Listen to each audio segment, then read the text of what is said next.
Bienvenidas y bienvenidos a Psique y Arte 2026, primer Congreso de las Naciones sobre Psicoterapia y Arte Transpersonal. Un encuentro internacional que reúne a terapeutas, artistas, educadores y a buscadores del alma de todo el mundo. Este congreso abre un diálogo que trasciende fronteras. Cada disertación que presentamos forma parte de un tejido global de voces y miradas. Voces que invitan a reflexionar, a sentir y a expandir la comprensión de lo humano desde un enfoque ético, sensible y transformador. Gracias por acompañarnos en esta travesía. Ahora, damos inicio a esta disertación.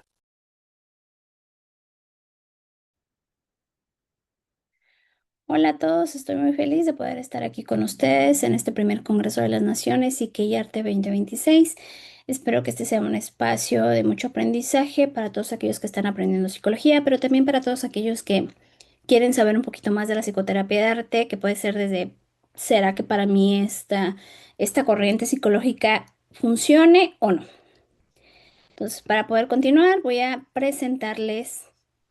compartir pantalla.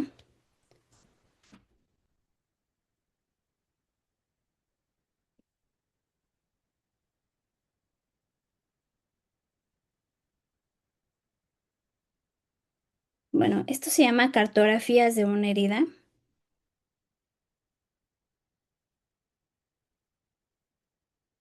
Y es un estudio psicoartístico sobre la violencia de mujer a mujer.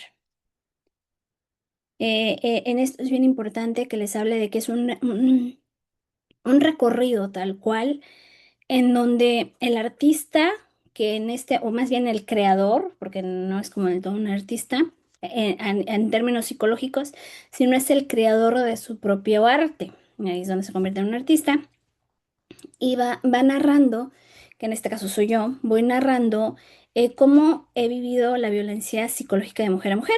Voy a explicarles un poco quién soy. Yo me llamo Brisa Gipsita, soy licenciada en diseño de interiores y paisajismo, pero también en psicología. Tengo la maestría y el doctorado en educación. Me especialicé, perdón, en psicoterapia de arte y en arte a través de las emociones. Tengo un doctor honoris causa por la Organización Mundial de Líderes. Doy conferencias, hago de psicoterapia de arte, también hago talleres y brindo terapia uno a uno de psicoterapia de arte. También doy clases de arte. Desde el 2020 empecé a fundar lo que se llama el arte de escucharte, en donde justamente hago talleres psicológicos, pero con temas artísticos y doy a la par clases de arte. Bueno, aquí yo les voy a hablar sobre el origen del mapa en la inocencia vulnerada, es decir, todos nacemos siendo pues niños, siendo bebés, siendo figuras inocentes, siendo vulnerables, teniendo a este cuidador primario que puede ser nuestra mamá, puede ser nuestro papá o puede ser alguna persona aparte y que simplemente se encarga de nuestras necesidades básicas al inicio. O sea, es decir, no somos autónomos y entonces como no somos autónomos necesitamos a una persona que nos esté cuidando, que nos esté atendiendo, que nos esté ayudando en absolutamente todo. Pero nosotros vamos creciendo. O sea, eso es inevitable, vamos creciendo y el contacto va haciendo, o sea, los años y el contacto, el cuidado, va generando un apego. Este apego va haciendo conexión en cuanto a emociones, emociones profundas, no superficiales, sino emociones muy profundas y esto es bidireccional. Es decir, el menor tiene afecto, apego hacia la figura cuidadora y la figura cuidadora tiene lo mismo hacia el bebé o hacia esta persona. Ya no solamente se requiere o se dedica a voy a ver que sobreviva, ¿no? Que no se me muera el bebé, ¿no? Sino que simplemente pues va viendo ahí un apego bidireccional. De ahí hablamos de que en estos primeros contactos, en estos primeros años, no existe del todo un discurso violento a nivel psicológico. Puede haber un discurso violento, perdón, puede haber una acción violenta porque pues a lo mejor el cuidador le pega al niño, pero aquí me voy a centrar más en la internalización del discurso violento. O sea, es decir, cuando no puedo yo decir es que me maltratan, porque a lo mejor no me maltratan, a lo mejor físicamente, ¿no? O sea, no tengo golpes, eh, ni ninguna violación física, pero sí estoy teniendo una, una dinámica poco favorecedora para el infante.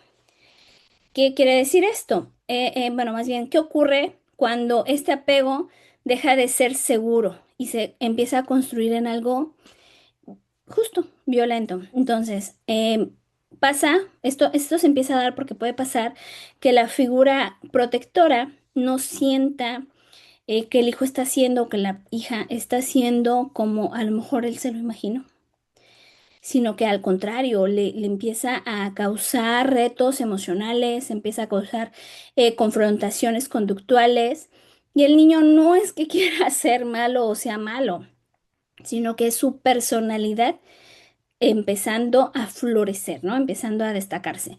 ¿Y cómo fueron conmigo? Aquí esta pregunta es bien importante porque los papás tampoco es que sean malos, es que muchas veces no saben qué están haciendo con los niños. Y aquí se preguntan, ¿no? Cuando empiezan a tener esta confrontación emocional, estos retos emocionales, esta confrontación conductual, porque a lo mejor el niño no está haciendo lo que yo quiero, se empiezan a preguntar, ¿cómo fueron conmigo cuando yo tenía esta edad? Entonces, si sus papás fueron violentos, si sus papás los pegaban, si sus papás los insultaban, si sus papás los trataban mal, pues es un patrón que se va a repetir al final del día y que los papás no es que no quieran ser malos con sus hijos, sino que simplemente están replicando un discurso violento ante la infancia. Bueno, aquí Escucha, niñita, les voy a poner, escucha, niñita, genio. Yo soy grande, tú pequeña, estoy bien, tú mal, soy listo, tú tonta. Y eso no vas a poder cambiarlo. bueno, les quise poner este pequeño fragmento de Matilda, porque recuerdan que aquí es una dinámica que observamos, ¿no? Que simplemente el adulto, si nos vamos ya a un nivel transgeneracional, a nivel social, el adulto tenía una figura muy arriba sobre lo que era un niño. O sea, es decir, un niño no tenía derecho a opinar, no tenía voz, no tenía voto, era justo como dice, tú eres pequeño, yo soy grande, tú estás mal, yo estoy bien. No se cuestionaban del todo nuestros adultos más grandes si estaban bien o si estaban mal, simplemente era algo que pasaba, ¿no? Está mal. Escucha, Luego, esta es una violencia simbólica. Justamente lo que acabamos de ver es la interacción social aparentemente de normas que eran normales, que estaban bien, que se reforzaban en la vida cotidiana todos los días, porque así fueron conmigo, se tiene que respetar. ¿Cuántas veces no hemos escuchado en el de, uy, no, si yo le decía eso a mi mamá y mi papá me cacheteaba, ¿no? ¿Qué pasaba? Me golpeaban o me insultaban. Y entonces esto se vuelve en una realidad social, en donde simplemente todas las personas o en una comunidad, en una sociedad, lo ven bien. Y en donde eso tiene que ser, así es, y se rige una vida colectiva. O sea, es decir, así tiene que ser. Pero la violencia de la mujer también va más allá porque cae en una organización que justamente buscaba en un inicio protegerla. O sea, es decir, cuando nos vamos de lo general a lo específico, si nos vamos a la violencia simbólica entre mujer y mujer, las mujeres buscaban proteger a las mujeres de su mismo clan, enseñándoles, tú tienes que ser sumisa, tú tienes que ser callada, tú tienes que atender, tú tienes que tener todo un orden dentro de todo un caos. Y entonces aquí hablamos mucho del machismo. ¿Por qué? Porque ese también es una forma de machismo. O sea, poder decirle a la hija, ¿sabes qué? Tú deberes la casa, tú tienes que trabajar, tú tienes que ver a los niños, tú tienes que hacer miles de cosas. Y el hombre tiene miles de derechos simplemente por ser hombre. Era una forma de es una forma de violencia y es un machismo que simplemente ha perdurado y que está tratando de proteger a las figuras femeninas que están abajo. Ahora, aquí hablamos de un ser superior que es lo masculino, porque también se les enseñó mucho, mucho, mucho a que la mujer tenía que atender, en que él era cabeza, Él es cabeza y por lo tanto, si él quiere lo hace y si no quiere no lo hace y si quiere participa no participa. Pero también esta es una violencia hacia el hombre. Es una violencia hacia el hombre porque les estamos enseñando a los hombres niños que no necesariamente tienen que saber hacer cosas, que con que trabajan, proveen, den dinero es correcto y está bien. Mientras que la mujer empieza a cumplir múltiples roles. Entonces, pero me voy a centrar más en la violencia de mujer a mujer. Les voy a enseñar otro video que nos me explica un poco mejor esto. Es literalmente imposible ser mujer. Eres muy hermosa y muy inteligente y me parte el alma que querías no ser suficientemente bueno. Como si tuviéramos que ser siempre extraordinarias. Pero de algún modo siempre lo estamos haciendo mal. Tenemos que ser delegadas, pero no demasiado. Y no debes decir que quieres estar delegada, debes decir que quieres un peso sano, pero además si tienes que estar delegada. Debes tener dinero, pero no puedes pedir dinero porque eso sería grosero. Debes ser fiera, pero no puedes asegurar. Debes liderar, pero no puedes trasladar las ideas ajenas. Pero no debes sentir un poco mal. Tienes que ser una profesional. Pero también siempre cuidar a todos los demás. Eres el responsable de la mano, porque lo no eres. Espérate, con bonito te vas a hacer, pero no muy bonita, lo siento demasiado, obviamente, porque tú eres más de la Florida, pero siempre tienes que ser muy agradable. Pero no olvides que el sistema está arreglado, que encuentra cómo arreglarnos esto, pero no debes ser nunca ser grosera, nunca presumir, nunca ser egoísta, nunca tropezar, nunca fracasar, no dar miedo. Impertinente, muy difícil, eres demasiado no estás haciendo todo mal, no que más, todo lo que haces es por...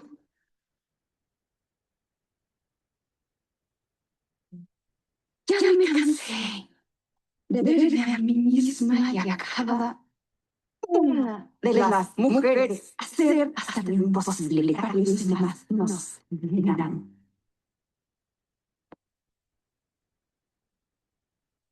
Y bueno, aquí como vimos, la mujer tiene que hacer múltiples roles, tiene que hacer muchas cosas y em, todo es culpa de ella porque ella es la cabeza también de la casa. O sea, es decir, al momento en el que el hombre solamente le enseñamos a que tiene que proveer, lo dejamos de lado para poder también tomar decisiones o para también poder decir, oye, no, espérate, yo te ayudo, yo te apoyo, yo estoy. Y entonces el discurso de la mujer a mujer es violentar socialmente a la mujer, no porque necesariamente esté haciendo malas cosas, la violentamos porque necesita hacer más, porque tiene que ser más, porque tiene que cumplir, porque tiene que ser perfecta, porque tiene que hacer muchas cosas. Y entonces, aquí el día, aquí ya empezamos a hablar sobre un poco sobre el arte.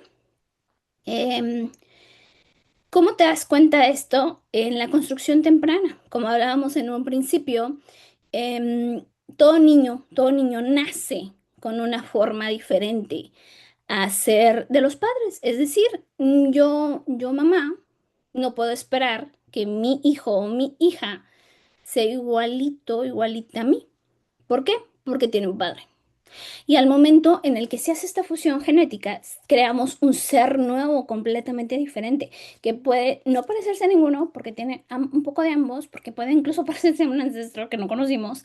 Y entonces aquí tenemos un, un concepto, ¿no? De personalidad, de temperamento, que nuestro cuidador principal para nuestro cuidador principal puede ser desafiante.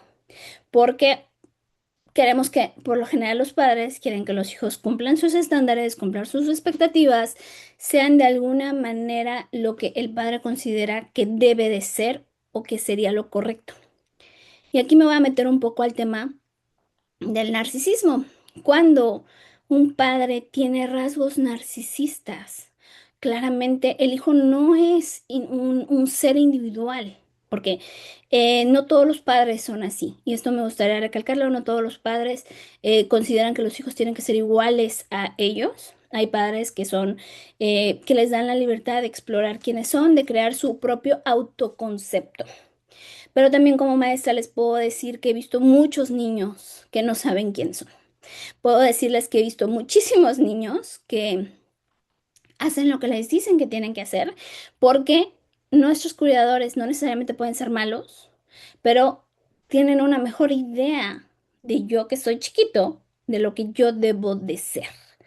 Y entonces esto genera el origen del mapa. Es una herida primaria, es una internalización del discurso violento y es violento porque no me está explorando quién es el niño, quién es la niña, qué le gusta, qué no le gusta.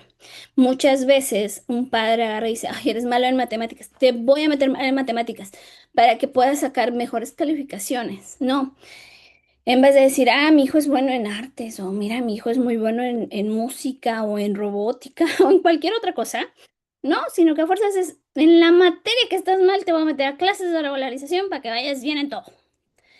Y entonces suprimimos lo que es esta personita, ¿no?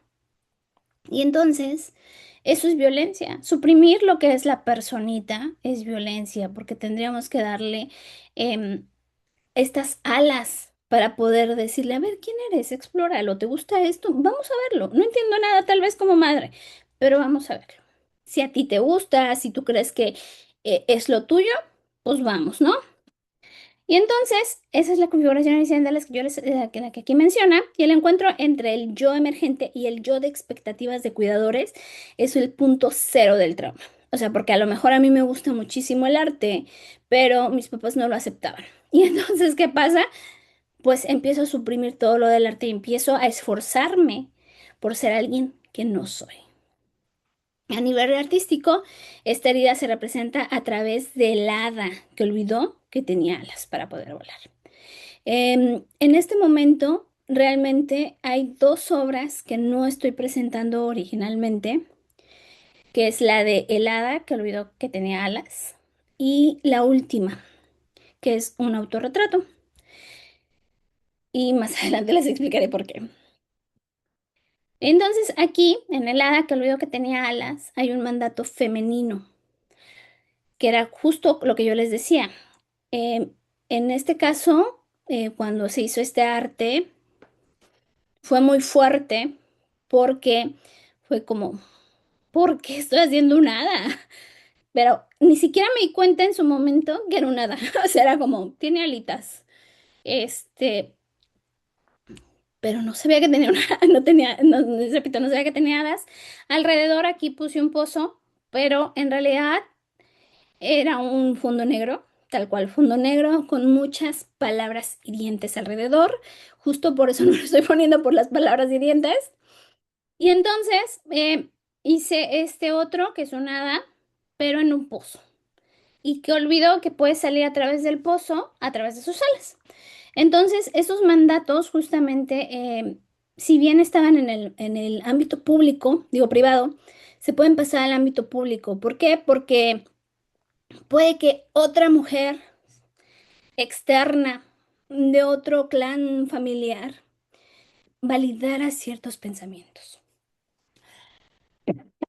Perdón.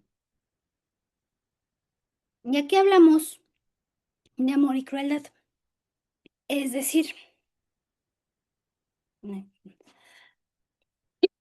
ay, perdón, de amor y crueldad. Es decir, todos los niños van creando estrategias de supervivencia que le van pasando a las nuevas generaciones. ¿Por qué? Porque como sociedad, como raza, como humanidad, lo que queremos no es extinguirnos, sino al contrario, queremos sobrevivir, que nuestra raza siga creciendo, que nuestra raza sobreviva. O sea, a nivel primitivo tiene un porqué. Y entonces vamos pasando estrategias que a nosotros nos sirvieron, que a nuestro pasado no les sirvió, y a nuestros antepasados les sirvieron, para justamente mantener la especie. Ahora, desde la obra, aquí yo tengo dos vertientes fundamentales. La primera es la vertiente de la dureza. La vertiente de la dureza se ve en todo lo externo que era gris, que era oscuro, que no entendía por qué existían tantos mandatos, em, tanto dolor, de alguna manera. Y la segunda vertiente era la posibilidad de la ruptura, que era el ver que tenía alas, que el estar abajo en un pozo no era como que, ay, toca a alguien, o sea, mirar arriba y decir, alguien venga a rescatarme.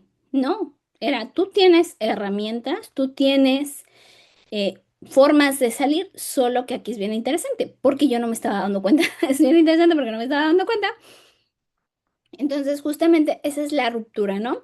Y para eso nos sirve el arte. A veces el creador o el paciente nos va a llegar al punto en el que no está viendo del todo que todos los elementos que puso.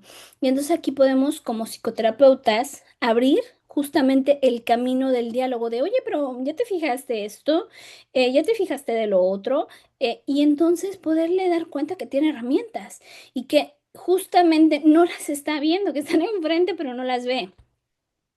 Ahora, si esta herida es heredada, también se puede heredar una sanación. O sea, es decir, si yo ya me di cuenta que yo simplemente no tengo, sí tengo herramientas, pero que no estoy viendo, entonces yo puedo aquí elegir heredar sanación. Puedo elegir empezar a sanar y en poder justamente crear un cambio. Ahora, aquí hay una pregunta bien importante del cómo fueron conmigo, cómo tengo que ser yo. Por lo general replicamos, como les venía diciendo, pero aquí también está el yo puedo actuar diferente. El yo puedo hacer algo diferente. Y entonces esa posibilidad se abre justamente al planteamiento de qué tengo, cómo puedo simplemente, no, porque no voy a cambiar una sociedad, pero sí puedo cambiar mi forma de ver la sociedad, sí puedo cambiar mi forma, mis expectativas, mis impulsos, puedo aceptar mi pasado, puedo agarrar y decir, bueno, ok, sí. Dentro de mi familia puede que sean machistas. Personalmente, dentro de mi familia fue narcisismo.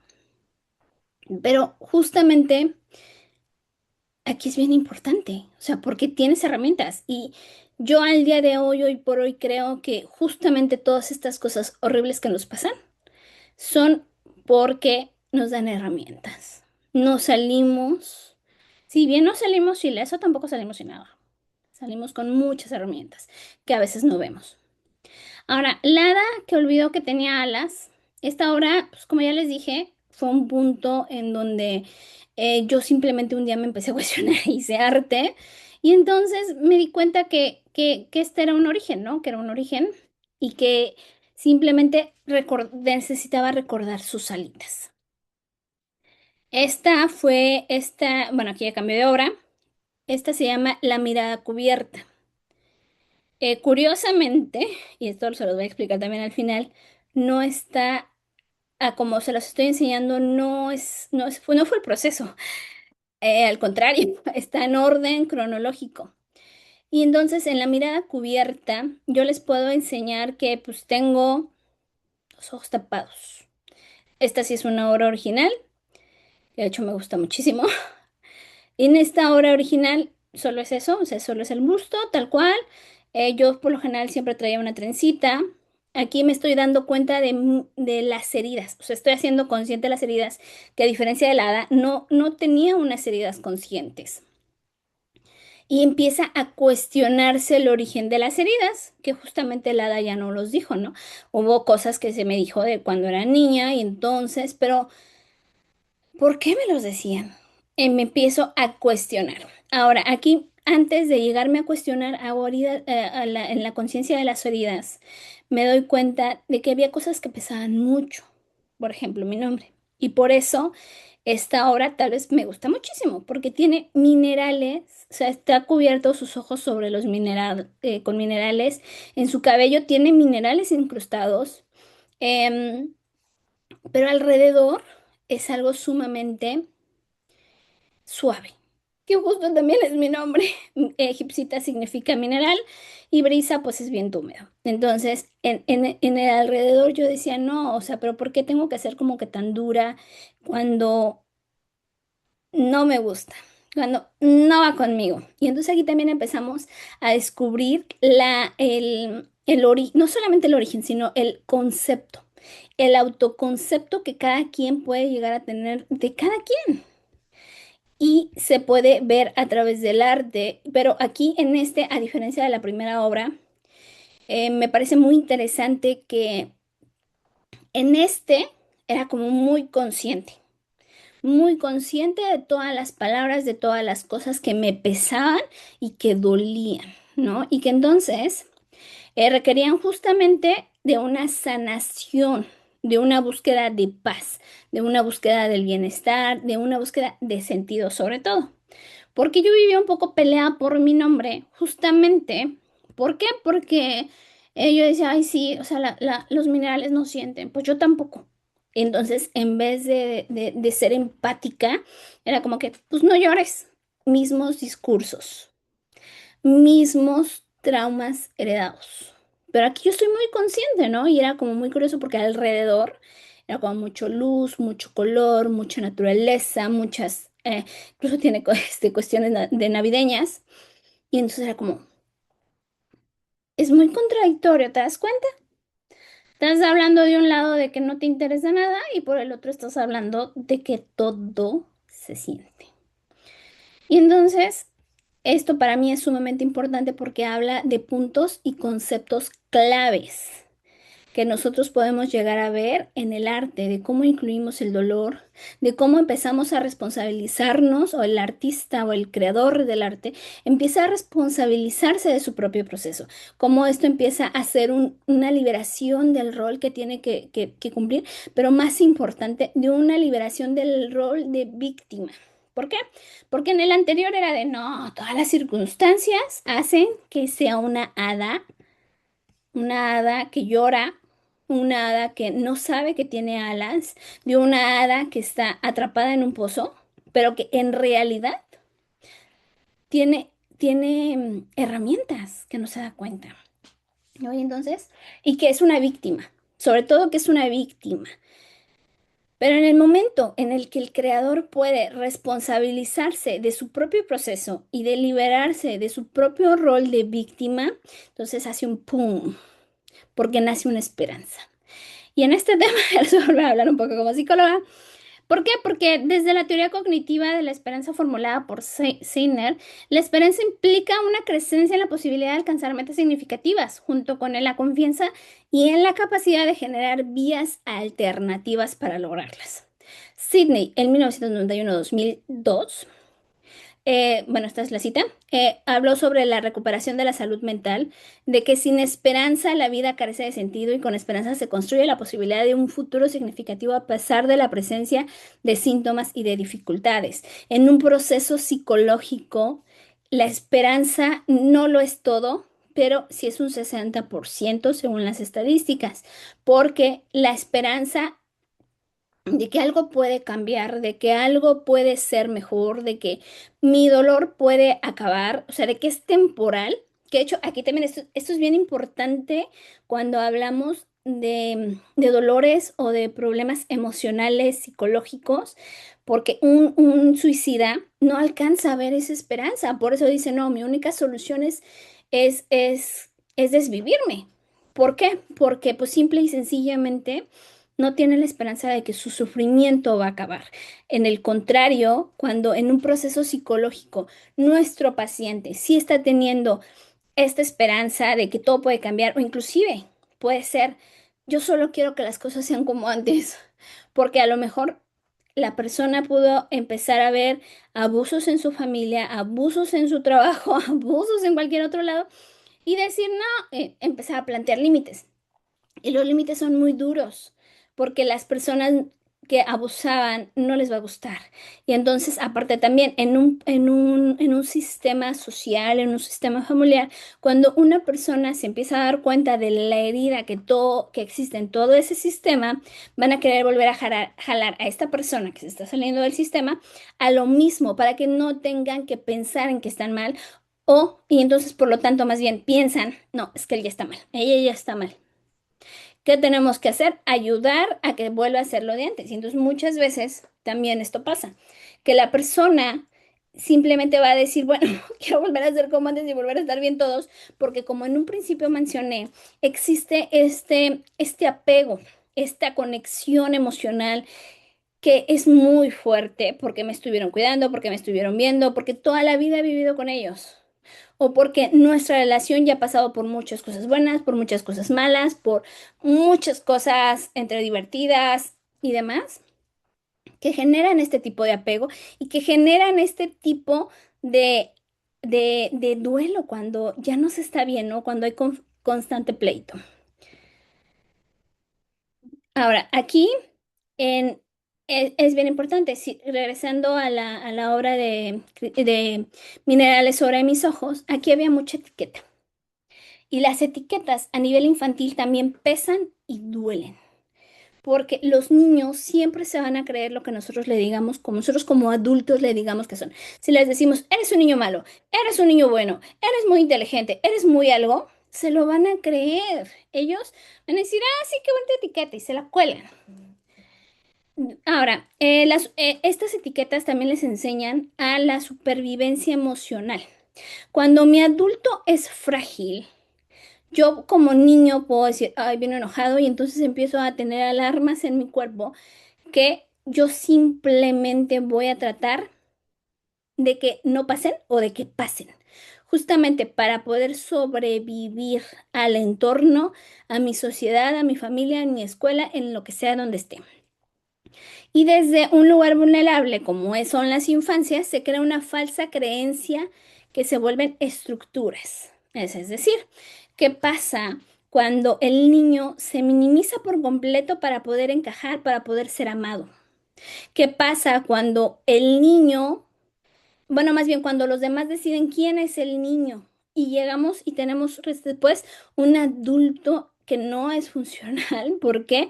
Porque nunca se sintió aceptado, porque nunca se sintió amado, porque era rechazado o porque era criticado cuando era niño.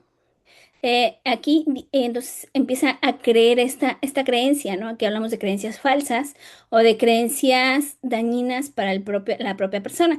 Es en donde si me adapto me aceptan. No necesariamente me tengo que adaptar para poder ser aceptado. Yo puedo ser aceptado tal y como soy porque no necesito cambiar para poder ser aceptado. Mi yo no importa tanto, mi yo sí importa. Y son cosas que los niños se les empieza a plantear que eso es violencia simbólica, que es violencia psicológica muy fuerte. Lo importante no es cumplir con las expectativas del adulto, porque el adulto ya es adulto. El niño no tiene por qué adaptarse a los adultos, y aquí también existe este pequeño gran problema. A veces los adultos queremos que los niños sean adultos chiquitos y entonces dañamos muchísimo a la persona y el niño puede crecer, ¿no? Cuando crece y se hace adolescente o cuando crece y se hace adulto, tiene este papel de víctima. Pero al momento en el que también puede ver estas etiquetas, que fue lo que pasó justamente con cristales sobre mis ojos, me doy cuenta de que todas esas etiquetas eran una fractura silenciosa que necesitaban de alguna manera dejar de existir para permitirme yo existir. Y entonces se pierde el derecho interno de existir tal y como es, que era lo que yo les decía. No hay espontaneidad, se pierde la libertad interna, se pierde tal cual el libre albedrío, creando justo esta fractura silenciosa que duele y pesa muchísimo. Ahora, aquí habla de un momento inevitable también. En el momento inevitable es donde empiezo a cuestionarme que si es mío, que no es mío, que me lo heredaron. ¿Por qué me lo heredaron? Empieza a hablar y entonces da pie a una empatía cognitiva, que para mí la empatía cognitiva fue sumamente importante, porque hay muchísimas personas que dicen, no puedes seguir conviviendo con tu narcisista. Sí puedes convivir con tu narcisista, solamente que necesitas comprender y poner límites muy fuertes y muy claros, en donde, y también entender, hay una gran diferencia entre una opinión y un hecho. Y entonces aquí es aprender a cuidar tu mente de tal manera en la que el narcisista no pueda seguirte em, manipulando, en donde el narcisista no pueda seguir narrando una historia falsa y en donde simplemente tu luz, tu ser, tu forma no pueda ser apagada. Entonces, la empatía cognitiva viene más adelante, pero para mí, empatía es todo eso. Y una idea devastadora, ¿no? Aquí justamente para mí la idea devastadora fue el de tienes que romper muchísimas cosas, porque era como, ¿cómo rompo con estas heridas heredadas, ¿no? Y aquí es muy importante porque no puedes cambiar a las personas, no puedes hacer que sean diferentes, solamente tú puedes ser diferente. El simbolismo de los minerales, que bueno, ya se los expliqué. Los minerales era el no sientes, no eres capaz de sentir, eres un ser insensible, que es algo que a mí me decían. Y mientras castigaban absolutamente toda mi autenticidad. Yo toda la vida fui una persona de muchos colores, yo toda la vida fui una persona de cero, a ciertos puntos, de cero inteligencia para matemáticas, tal cual, o ciencias. Y entonces era como, no entiendo nada, no entiendo nada. De hecho, me encantaba en ese sentido porque, pese a pesar de que era algo que no entendían, y sí se los voy a mencionar, existió un refugio. Para mí, el refugio fueron las artes. Porque al momento en el que no lo entendían era como, no me meto, no lo entiendo, no me meto, no lo entiendo, no me meto, tampoco lo apoyo, pero no me meto. Y entonces para mí era muy chistoso porque los maestros, algunos maestros, les hablaban a mis papás y les decían, su hija está empezando a comprar calificaciones porque hizo este dibujito muy bonito y ellos así de, no, eso sí lo sabe hacer y muy bien, ¿no? Pero fíjense, a pesar de todo su narcisismo, a pesar, y creo que también, justo por parte del narcisismo, era que decían, no, eso sí le sale, en eso es buenísima. O sea, no es tan inútil, no es tan torpe, que es muy interesante. Luego de ahí viene la identidad auténtica sustituye una identidad funcional. Yo al día de hoy digo, tengo una identidad súper funcional porque aprendí a sobrevivir, no porque realmente tengo una identidad auténtica. Yo tengo como dos identidades en donde en el arte soy una persona, em, mm, sí, como muy colorida, muy abierta, muy todo, pero una vez que tengo que ser una persona seria, porte impecable. Y justamente es crucial en este momento cuando tú entras a terapia, en donde ves esta empatía, ¿no? En donde ves estas heridas, en donde ves estos mecanismos de defensa, en donde ves estos mecanismos de supervivencia y entonces empiezas a decidir, esto me sirve, esto no me sirve, con esto me puedo quedar, esto tal vez todavía no me sirve, pero todavía no lo puedo desechar porque está muy arraigado a mí o porque lo que yo quiera, guste y mande, y entonces empieza realmente a pasar en un proceso psicológico, ¿no? Justamente en el momento en el que el arte nos abre el espacio para hablar. Y aquí podemos decir, no, es que no soy yo. En la hada yo no decía que fuera yo, entonces era como muy importante. Y justamente todas estas influencias que también nos puede traer el artista. Por ejemplo, acá atrás tengo aire como lo representaba Van Gogh. Entonces era como, afuera, afuera de ti está tu personalidad, pero no la estás marcando del todo en ti, aunque sí la estás marcando en los minerales.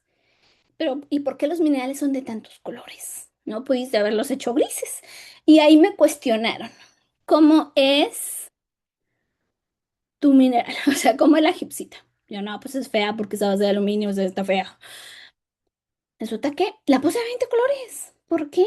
Porque si la gipsita es fea, tus gipsitas son de muchos colores. No tiene mucho sentido. Y era como que, porque me gustan mucho los colores. Ok. Y entonces, ¿por qué atrás se ve toda tu personalidad que evitas que viva dentro de ti? ¿No? Y era justamente era porque yo necesito que me vean de una manera. Y esta es la forma en la que voy a dejar que me vean. Luego hablamos de la violencia transgeneracional femenina. En este capítulo se habla la rosa que se armó de sí misma. Una rosa es un elemento frágil. Y esta es la obra original, está tal cual, es la obra original que se hizo en el 2021. Em, ¿Por qué la rosa se hizo de sí misma? Porque es frágil, pero tiene espinas. Y tiene espinas porque las espinas le ayudan a la rosa, a explicar a nivel biológico, les ayudan a la rosa a que los animalitos pues, no se las coman, no se las devoren y puedan ellas poder seguir sobreviviendo. Y tienen pues muchas capitas, ¿no? O sea, ellas son temerosas de hormigas, de gusanitos, de muchas cosas, y o sea, de muchos animales chiquititos. Y por eso tienen muchas espinas. Entonces, cuando llegamos a este concepto a ver, veamos a tu violentador o a tu violentadora en este caso, ¿por qué? ¿Por qué es así? Y fue un wow, ¿por qué es así? Qué buena pregunta. ¿Por qué es así? Y entonces puedo empezar a ver el trauma, puedo empezar a entender, puedo empezar a tener esta empatía cognitiva en el de, ok, yo sé de esta persona esto. Y entonces, y por lo general, los niños saben muchísimo de sus padres. Y entonces, ellos pueden decir, no, pues es que a mi papá le pasó esto, a mi papá le pasó lo otro, X, Y, Z y W, con lujo a detalle, ¿no? Porque o se los contaron sus papás, o se los contaron el tío, el abuelito, alguien. Y entonces, van entendiendo esa herida emocional en el de, ok, mi mamá, mi papá los golpeaban. A mi mamá y mi papá, si no regresaban con puro 10 los maltrataban. A mi mamá y mi papá, si no hacían, los violentaban físicamente, o tal vez tenían que ir a trabajar, o tal vez justamente ellos tuvieron que ser adultos desde muchísimo más chiquitos de lo que nosotros tuvimos que ser adultos. Y luego, si nos seguimos yendo más hacia atrás, vemos que tenemos generaciones sumamente violentas. Y que justamente aquí me voy a centrar mucho en la figura femenina. ¿Qué tanto han sufrido las mujeres a nivel li-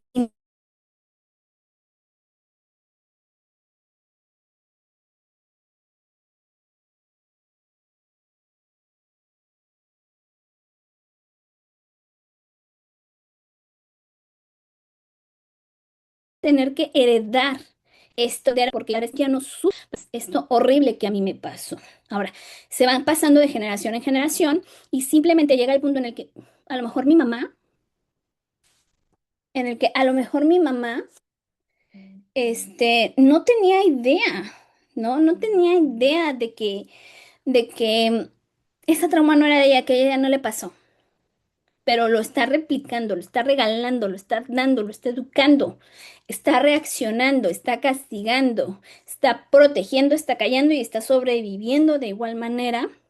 ¿Por qué? Porque pues simple y sencillamente era lo que se tenía que hacer para que las futuras generaciones pudieran seguir sobreviviendo. Y entonces las heridas se transmiten hasta que alguien decide romper el ciclo. En esto les voy a contar un cuento en donde había una niña que estaba con su mamá, iban a comer pescado. Y entonces su mamá lo estaba preparando, ¿no? Estaba empezando a limpiar el pescado y le corta la cabeza al pescado.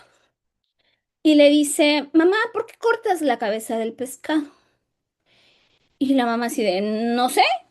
O sea, pero la hija le dice, pero no se come, no se hace daño, sabe fea. O sea, ¿por qué la cabeza del pescado se tira y no se come? Y la mamá le dice, no lo sé. Tu abuelita me enseñó a cocinarlo así. Y entonces la niña dice, ok, voy con mi abuelita a preguntarle por qué no se come la cabeza de pescado. Y va con la abuelita. Entonces le dice lo mismo. Abuelita, ¿por qué no se come la cabeza de pescado? Y la abuelita le dice, no, pues porque no lo sé. Lo mismo que la mamá. Y entonces llegan a la conclusión, ya hablando entre ellas, llegan a la conclusión de que a alguien a lo mejor no le gustaba la cabeza de pescado y por eso la cortó.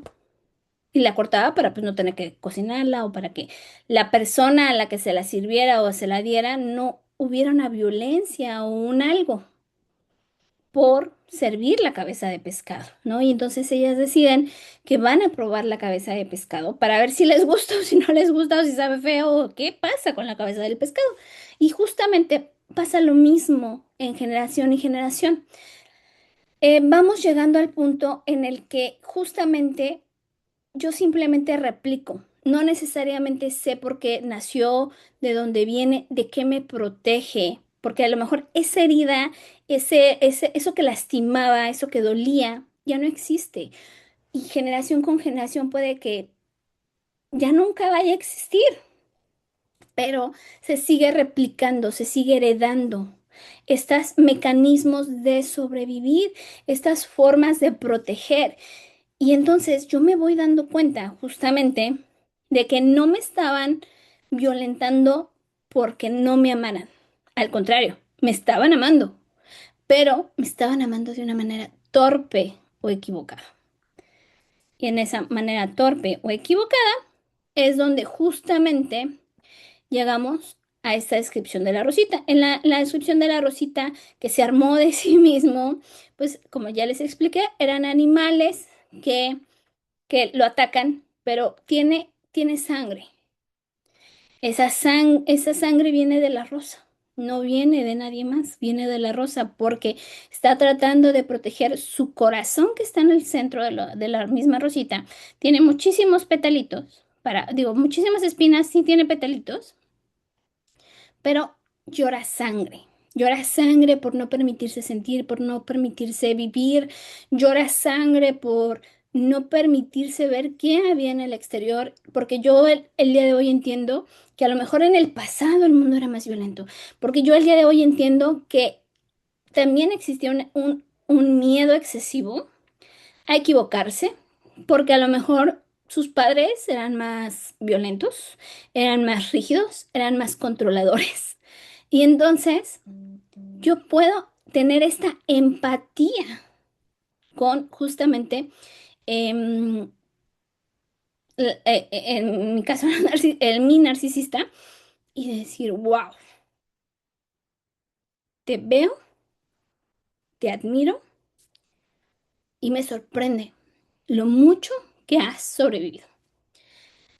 Y entonces pasa que existe esta dificultad para la otra persona, que pueden ser los padres, pueden ser el narcisista, puede ser incluso otra mujer. Y aquí me voy a centrar mucho en la otra mujer, porque no necesariamente tiene que ser mi familiar, puede, y porque lo he encontrado también en el día de hoy en la calle, de mujer a mujer, en el donde nos topamos como compañeros de trabajo o como compañeros de algún lugar en donde tenemos que coexistir. Y existe esto, en el de, no está haciendo lo que se espera, te violento. Te violento para sobreguardarte, para cuidarte, para que no tengas que sobrevivir lo mismo. Y es una dificultad de expresar afecto, es una dificultad para expresar sanamente lo que nos duele. Y en vez de tener reacciones explosivas y emocionalmente desconectadas, sino tener lo contrario, ¿no? Aquí también se habla mucho de los silencios, de la evitación emocional, de la negación al dolor. En muchas ocasiones no se habla de lo que se duele, digamos, en casa. Porque no, yo tengo una figura perfecta, o tengo algo, o sea, una apariencia que tengo que mantener y que tengo que cuidar. Y entonces violento a la otra persona, normalizo este sufrimiento como si eso fuera correcto, justo en palabras como no exageres, aguántate, así tiene que ser, lo siento con la pena, así es la vida, tienes que estar o tienes que cumplir, sin empatía, ¿no? Sin ningún nivel de empatía ante la situación que esté pasando a la otra persona y que por la que se le dificulte justamente poder ser esa persona que a lo mejor sí venía siendo, pero que algo pasó y que ya no puede estar siendo en ese momento porque tiene un algo emocional o mental, inclusive. Ahora, en mental me voy a referir un poco a estos pensamientos disruptivos, pero como les decía, es un amor expresado mal, porque una mujer que es violenta puede ser violenta en cuanto a acciones, puede ser violenta en cuanto a palabras, con otra mujer, no necesariamente es porque la odie y no necesariamente es porque considere que las otras mujeres son malas o son sus enemigas, sino que simplemente también, y esto es como muy en el fondo, es un amor mal expresado, o sea, en el de, a ver, puede, por ejemplo, puede ser en el de, ay, mi hijita, tápate, porque no vayan a pensar que eres una fácil, ¿no? Ejemplo. O mira cómo te vistes, ¿no? Justo en estas referencias en el de, pues por eso te pasó, porque ve cómo te vistes, ¿no? Cuando hablamos de un abuso, una violación, podemos decir, "Ah, es que vean cómo estaba vestida". Entonces, muchas mujeres atacan a a esa mujer que fue violentada, no tanto porque la odien, sino que era como, nadie le enseñó que tenía que taparse o nadie le enseñó. Y que es gran parte de lo que las mujeres hoy día expresan mucho, ¿no? En el de yo tengo derecho a vestirme como yo quiera, pero no necesariamente los otros me tienen que violentar, porque aquí hay límites. Y justamente en el momento en el que no enseñamos estos límites, en el de no tengo por qué tocar, por ejemplo, un cuerpo que no es mío, sin importar de quién sea, está mal. O no tengo por qué decirle cosas feas a otra persona, está mal, porque de alguna manera estoy enseñando mecanismos de supervivencia, de alguna manera estoy enseñando formas de defender, de enseñarle a otras mujeres cómo tienen que ser, cómo tienen que sobrevivir. No necesariamente tiene que haber un amor, sino que simplemente puede ser un amor hacia las mujeres, hacia la misma raza, pero mal expresada, mal sostenida, mal controlada. Y entonces, aquí es bien importante la forma en la que nos aprendemos a expresar. En la Rosita que se armó de sí misma, yo me di cuenta justamente que era eso, a que la Rosita no necesariamente tenía que ser cruel, a que la Rosita no necesariamente me tenía que lastimar si yo la tocaba. Simplemente cambiaba, tenía que cambiar la forma de relacionarme y en vez de intentar tocarle el tallo, podía acariciarle los pétalos. Podía ser una dinámica completamente diferente, no necesariamente destruirla. Cuando el amor es torpe en la cultura, se vuelve violencia simbólica de mujer a mujer, que era como lo que yo les decía, es un fenómeno social que se hereda y se colectiviza, porque es una forma de mecanismo de supervivencia que nace en el hogar, pero que termina reproduciéndose en lugares amplios, donde las mujeres también pueden vigilar, corregir y juzgar a otras mujeres. Y entonces este es un disfraz de cuidado. Yo me disfrazo de que te estoy cuidando cuando en realidad lo que estoy haciendo, porque de alguna manera todas somos una Rosita, es tocarte el tallo, lastimarme y lastimarte en el tallo, porque estoy tratando de históricamente mostrarte que existe un peligro el día de hoy que tienes que cuidarte para que puedas sobrevivir, para que todas podamos sobrevivir a través de la competencia, a través de la comparación, a través de la crítica, de la invalidación emocional que se da entre las mujeres, dejando de lado la sororidad. Ahora, la sororidad se da cuando nosotros podemos comprender y entender que no todas las situaciones de las otras mujeres son exactamente igual, que vivieron o han vivido o están viviendo algo muy diferente. Puede ser similar, porque puede ser pues, que a ambas nos maltrate un hombre. Puede ser que ambos tuvimos un padre narcisista, puede ser que ambas sufrimos infidelidad, pero no necesariamente estamos teniendo esa sororidad o incluso también, o sea, entre nosotras, ¿no? O puede pasar en que las situaciones son completamente diferentes, en donde una mujer tiene menos privilegios, digamos, que otra, y entonces la que tiene menos, pues trata mal a la otra porque dice, no, pero ¿por qué sufres? ¿Por qué sufres si tienes más privilegios? Ahora, el que estemos arriba, abajo, de un lado al otro, no significa que no existe un sufrimiento real. Significa simplemente que sufrimos de maneras diferentes y que tenemos que tener justo esta empatía cognitiva de entender que aunque alguien tenga un mejor privilegio o alguien sufra menos o tenga un maltrato menor, no significa que no esté sufriendo y no significa que estoy siendo solidaria porque, sí, a mí también me violentaron, igual, sí, sí, sí, yo la apoyo, pero de dientes para afuera, porque realmente no estoy ahí, solamente la estoy juzgando, estoy comparando nuestras situaciones de violencia y estoy generando una competencia de a ver quién sufre menos o a ver quién sufre más. Y entonces la estoy criticando y la estoy invalidando emocionalmente. Y eso no es sororidad. Bueno, por último, las consecuencias devastadoras.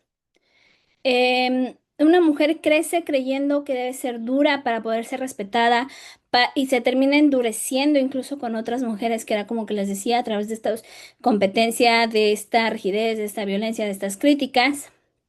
Y si nos atrevemos a hablar, pues, caemos en que no vamos a ser aceptadas, no vamos a ser vistas, no vamos a ser escuchadas, solamente vamos a recibir todo lo contrario. Y si crece creyendo que el sacrificio, esto es bien importante, porque si crecemos creyendo que el sacrificio es amor, entonces nunca vamos a elegir nuestra libertad, porque va a haber quienes les guste mucho hacer algo, que es como lo que pasa cuando una mujer decide que va a dedicarse a su casa y que eso la hace muy, muy feliz, ¿no? Hay otras de, no, pero ¿cómo? Si hemos buscado que todo cambie, ¿por qué tú quieres volver a tu casa? Y eso no es sororidad tampoco.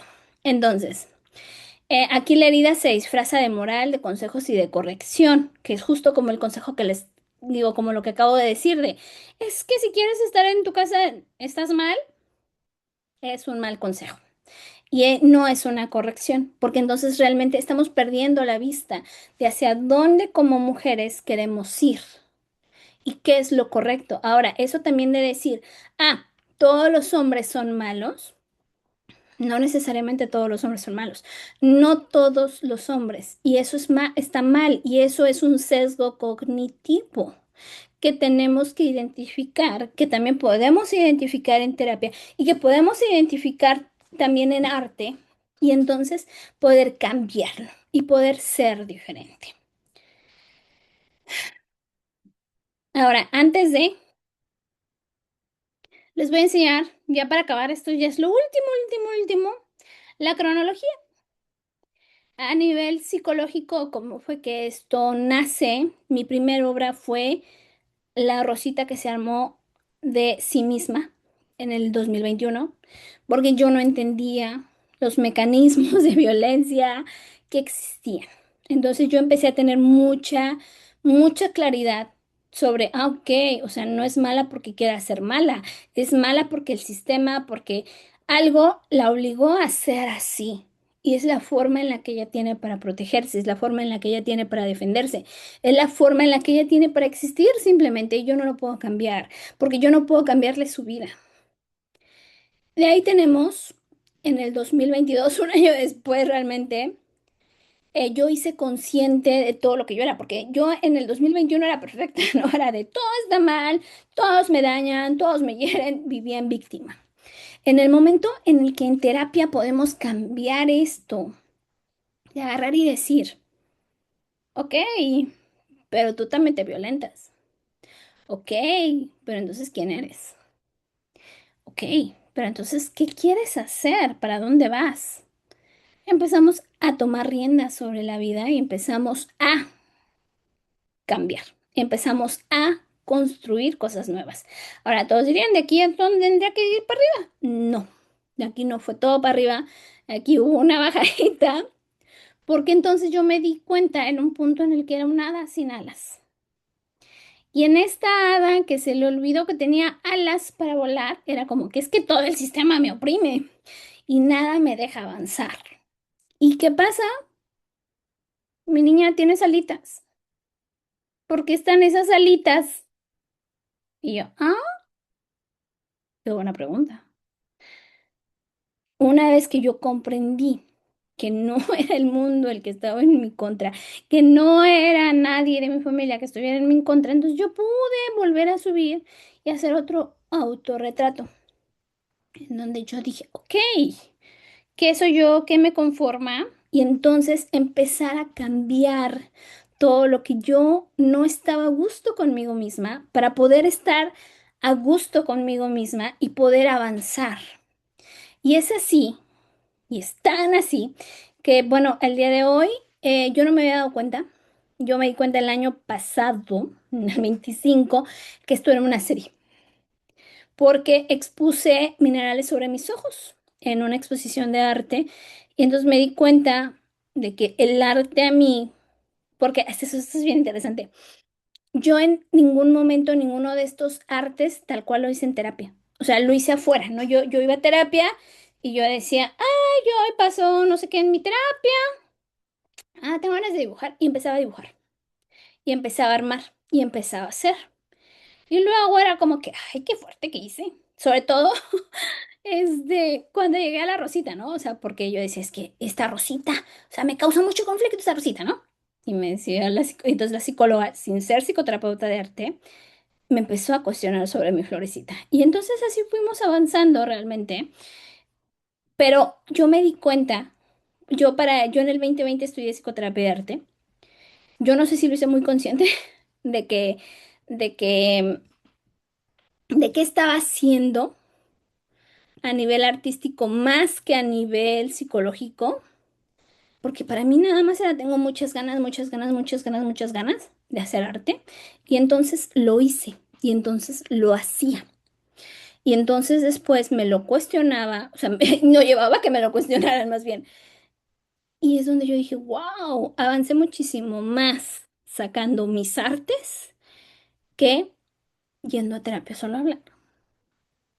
Y con esto los dejo para que ustedes mismos analicen, piensen qué tan bueno o qué tan malo es la terapia de arte aplicado, ¿no? Entonces, aquí este es un ejemplo en donde yo ya era psicóloga, yo ya era psicoterapeuta de arte, pero que requería una atención y que al día de hoy yo digo, wow, es una serie que narra por completo pues un proceso psicológico tal cual y que yo creo firmemente en que a lo mejor puede ayudarles a otros y que puede ser bueno para los demás.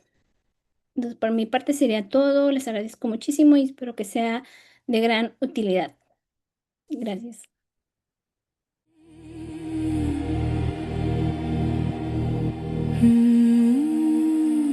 Slow breath in the dark.